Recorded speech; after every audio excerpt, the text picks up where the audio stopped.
itu guru bayar. Nah ini kriteria guru sadar yang paling kita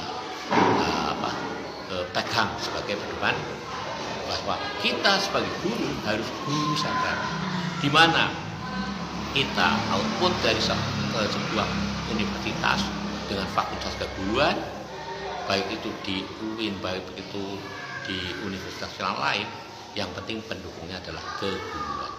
Kalau keguruan di sana diberikan apa? Metode pembelajaran, metodik dan didaktik, ada dasar-dasar pendidikan, ada lagi psikologi pendidikan, ada lagi psikologi belajar, ada lagi psikologi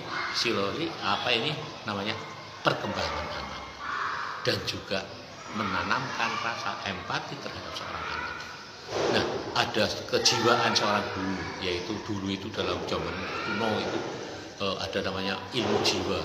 Padahal itu psikologi yang kita belajar dari kebiasaan akan mendapatkan suatu bentuk penanganan khusus terhadap anak-anak, yaitu anak-anak kita berbagai macam bentuk karakteristik, ada yang slow learn, ada yang high, ada yang biasa-biasa saja, ada yang minder wadah, ada yang pendiam, ada yang pemarah, ya, ada yang kreativitasnya tinggi, ada yang bosanan, ada selalu membuat gaduh, ada yang pendiam sama sekali sehingga menarik diri dari pergaulan di sewaktu kelas.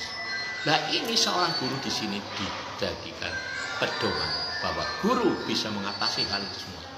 Maka guru sadar itu adalah guru yang tidak hanya berkiblat atau hanya menanti pembayaran jasanya saja, tetapi seorang guru bisa menciptakan suatu bentuk kegiatan belajar mengajar yang bisa sesuai untuk pencapaian target pembelajaran, juga menanamkan karakteristik, yaitu kepribadian sesuai agama dan bangsa yang kita cintai. Maka dia akan berada tidak kebarat-baratan, tetapi dia akan menjadikan suatu bentuk karakteristik bangsa, membentuk kepribadian bangsa, membentuk suatu yang namanya budi pekerti. Itu susah.